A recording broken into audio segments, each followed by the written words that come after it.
যিনি অধিকার আদায়ে লড়েন দিন রাত। সততার কর্মদক্ষতায় আজ তার নামটাই ভরসার পাতো।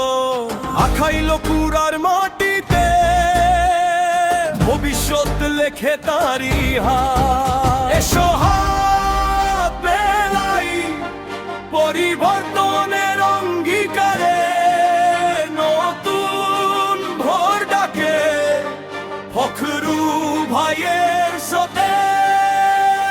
ফখরু ভাই সকলের প্রিয় ফখরু ভাই, সবার মুখে